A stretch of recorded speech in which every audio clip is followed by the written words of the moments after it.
This week we're talking about the value of women and the need for women in ministry. When I talk about this issue, my heart gets pulled back to Disney World, to when I was there with my family several years ago. And we're standing under the shade of a tree trying to decide where to go next when I see a couple arguing. And all of a sudden he hauls off and slaps this young woman. So without thinking, I reach over, take 2 steps, and I grab him from behind. I'm not advising you to do this, but that was my reaction. And I said, "You can't do that. What are you doing?" And as I'm holding on to him so he doesn't hit her again, he says, "In my country, it's okay." And I said, "Well, here it's not. You cannot hit her. Plus, we're in the happiest place on earth." So finally, my family yelling at me, let him go, let him go. I let him go with the promise he would not hit her again.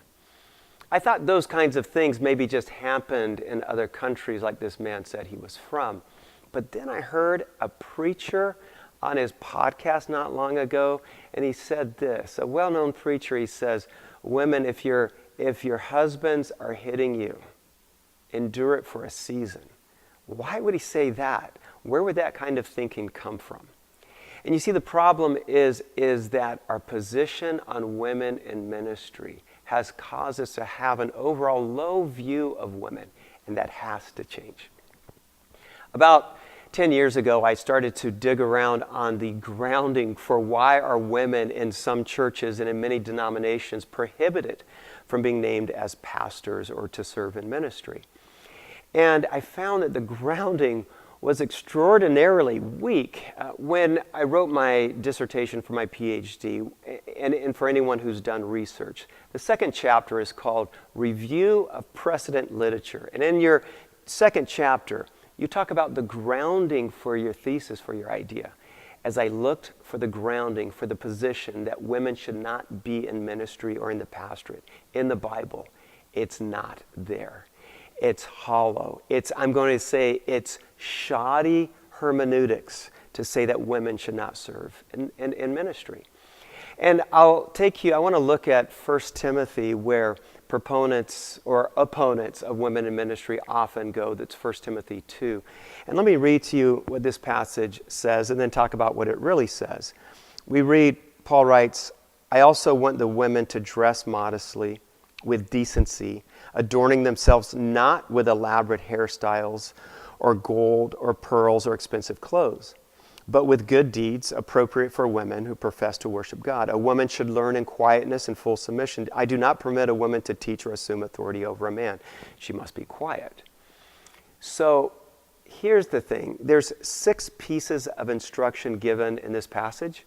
For decades and decades and decades, preachers and teachers have said that the first 4 are cultural and contextual, and so we do not need to observe them.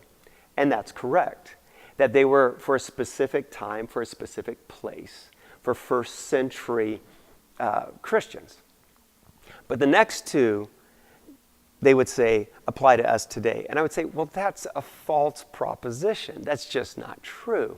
That is, if you're going to apply that principle of contextual and cultural to the first 4, you have to apply it to all 4. And that really is the correct understanding of this passage. Because Paul is not writing Torah. Paul is not establishing a timeless moral truth. Paul is simply addressing a specific problem in a particular church at a specific time. And to take it for anything more than that is really poor hermeneutics.